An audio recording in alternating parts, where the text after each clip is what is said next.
Yes, good morning, Desiree. Yes, we are still waiting for the Premier of the province. She is around. She is visiting other departments or units within this hospital. She's also meeting the staff from here at the Prince Mshiyeni Memorial Hospital. Next to us is a Thuthuzela Care Center, her first stop amongst many in the province, as today we are beginning the 16 days of activism of no violence against women and children, as well as femicide, which has also been visiting the province of KwaZulu-Natal. As we are still awaiting, let me perhaps ask Nomhle Ngubane just to pen on her left so that you can see the waiting that is here within this care center, Thuthuzela Care Center, which I'm told that it should be available. It's a facility that should be available in all hospitals of the province and also some of the police stations in the province of KwaZulu-Natal, as we await the Premier of the province to come to this area so that we can have an interview with her, so that we can also hear some of the measures that are in place to protect women and children in the province of KwaZulu-Natal. We know that the province has been gripped by violence, especially being perpetuated against women and children, as we are beginning the 16 days of activism. I think she's about to come to this site so that we'll have an interview, so that we hear a number of some of the measures that will be taken in order to ensure that women and children are being protected. KwaZulu-Natal having a number of incidents of killing in the province of KwaZulu-Natal. With a number of them, the province has also had more than 1,000 people being killed.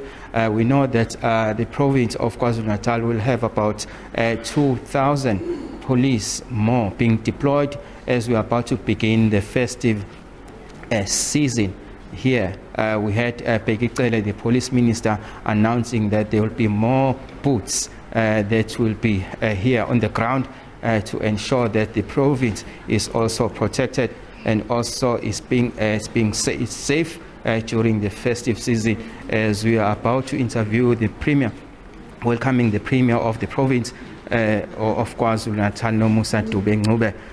Ma'am, this is your first stop here, Thuthuzela Care Center. For someone who doesn't know Thuthuzela Care Center, what is it and what sort of assistance does it render to the survivors of the GBV?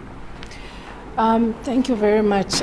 Yes, we are here as a first stop to can see how ready and how friendly we are as the state in dealing with the victims of gender-based violence.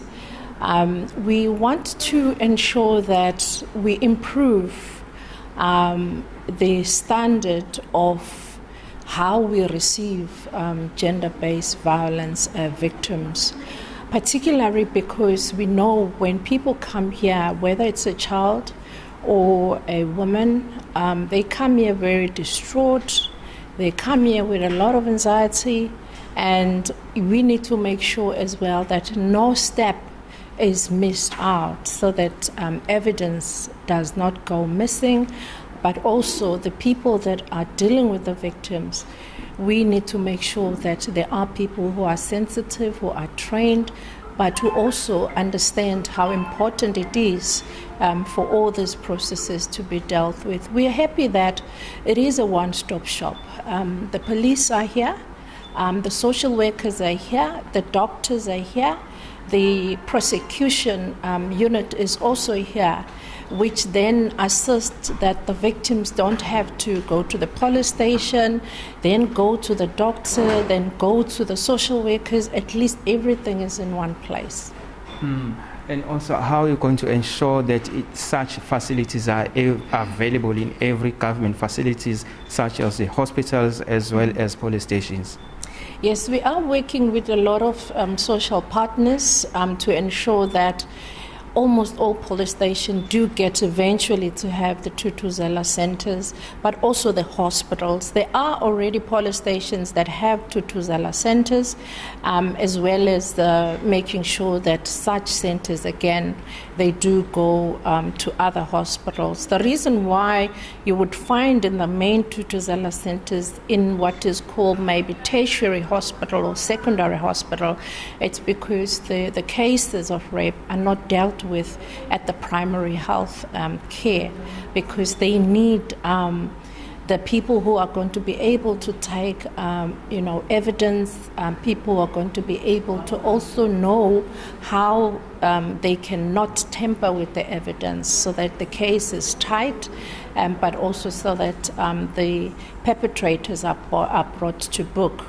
The other good thing with having such centers is that the treatment also becomes inclusive, because if there is a need for patients to be given medication, if there's a need for the patient to be admitted, everything is done in one place. That is why really for us, we needed to make sure that we come here to see how are the people assisted when they are faced with gender-based violence.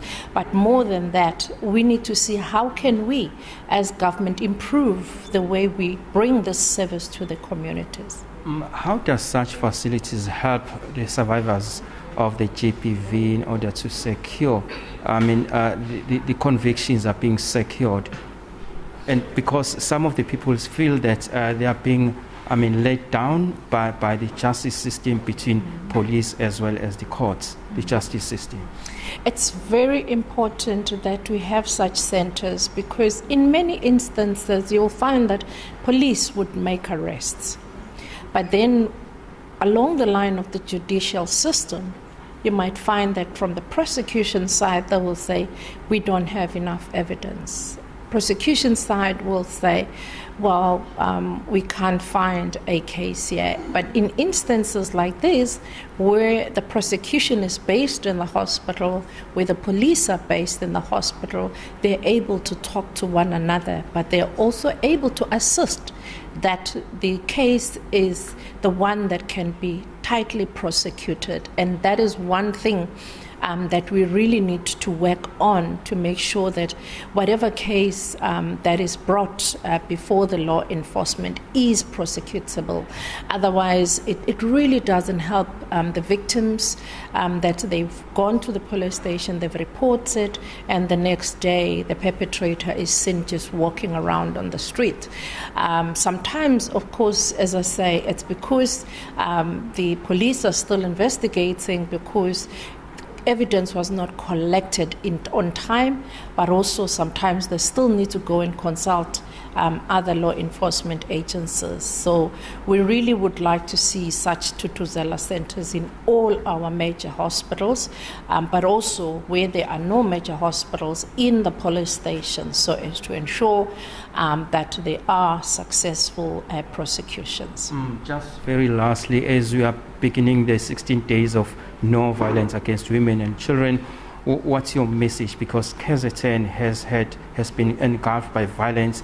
As you know, the crime stats that have been released by Begekele painted a grim picture about the state of KwaZulu-Natal, with women, the province being proven once again that it's not safe. It's a dangerous place for especially women.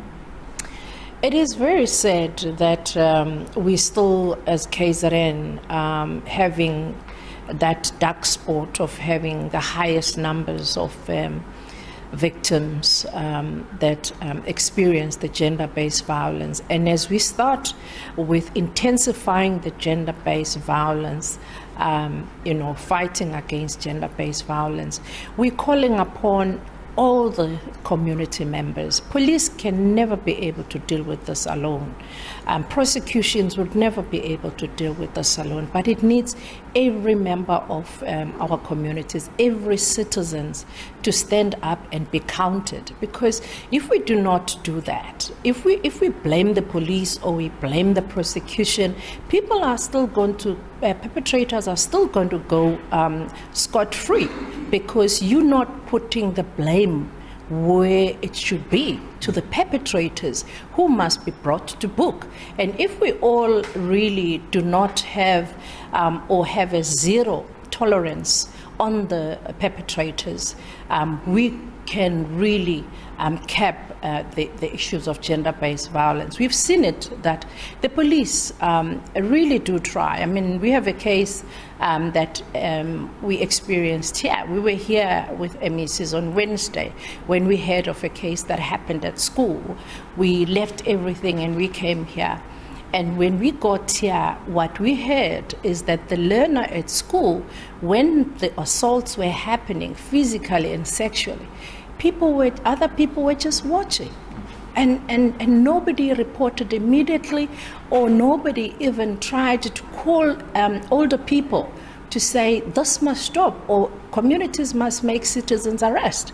And those are the kind of things really that we feel that perpetrators know that they can do anything in the communities because nobody is going to do anything to them. And we need to stop making perpetrators to be a law unto themselves. We need to take our stance as communities.